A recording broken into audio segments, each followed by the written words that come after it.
¿Qué tal? Buenas noches, estimado docente. El día de hoy voy a dar inicio a la exposición del trabajo encomendado. Mi nombre es Catriel Alison Kio Rubino.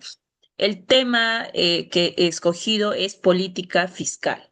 Bueno, a modo de introducción, como podemos ver aquí en la imagen, esta representa de manera esquemática el funcionamiento de la política fiscal, uno de los pilares de la política económica de nuestro país. Vamos a desglosar cuáles son sus componentes principales. Tenemos, en primera instancia, ¿qué es la política fiscal? Esto es la forma en que el gobierno gestiona el gasto público y los impuestos para influir en la economía de un país. ¿Cuáles son los instrumentos principales? Tenemos por un lado al gasto público y tenemos a los impuestos. En gasto público viene a ser el dinero que el Estado invierte, por ejemplo, ¿no? En la construcción de hospitales, construcción de escuelas, carreteras. Otro de los ejemplos también pueden ser que en tiempos de crisis el gobierno puede invertir en obras públicas, ¿no? Para de esta manera generar empleo. Tenemos a los impuestos. Estos son los ingresos que recibe el Estado de los ciudadanos y también de las empresas. Por ejemplo, puede ser el impuesto sobre la renta.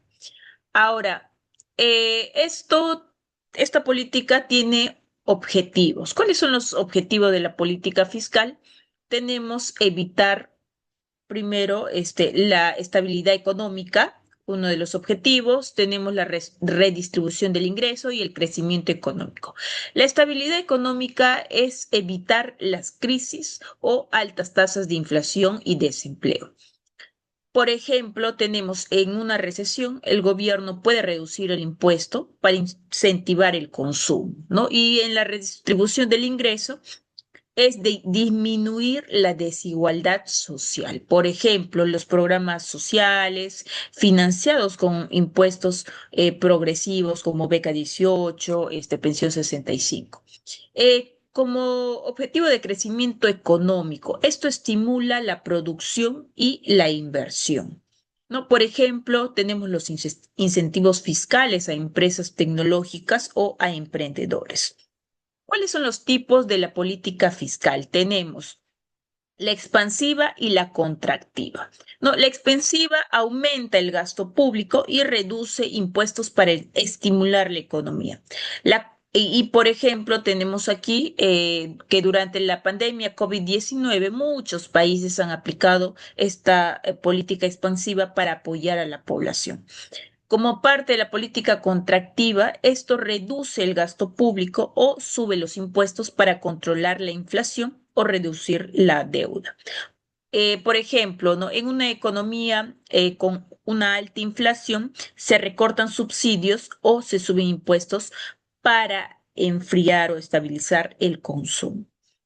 Por otro lado, tenemos también cómo se relaciona con la déficit y la superávit fiscal. El déficit fiscal es cuando el Estado gasta más de lo que recauda, ¿no? Por ejemplo, cuando un país invierte mucho en infraestructura, pero recauda pocos impuestos, ¿no? Y por otro lado tenemos a la superávit fiscal, ¿no? Cuando el Estado recauda más de lo que gasta. Por ejemplo, tenemos en países como Noruega, ¿no? Que gracias a sus impuestos, ingresos petroleros, tienen más ingresos que gastos, ¿no? Hay una total diferencia. Ahora, ¿quién administra la política fiscal? En nuestro país, en Perú, la administra el gobierno a través del Ministerio de Economía y Finanzas, conocido como el MEF. Y, por ejemplo, en países como en México, lo hace la Secretaría de Hacienda y Crédito Público. Bueno, eso sería todo. Muchas gracias.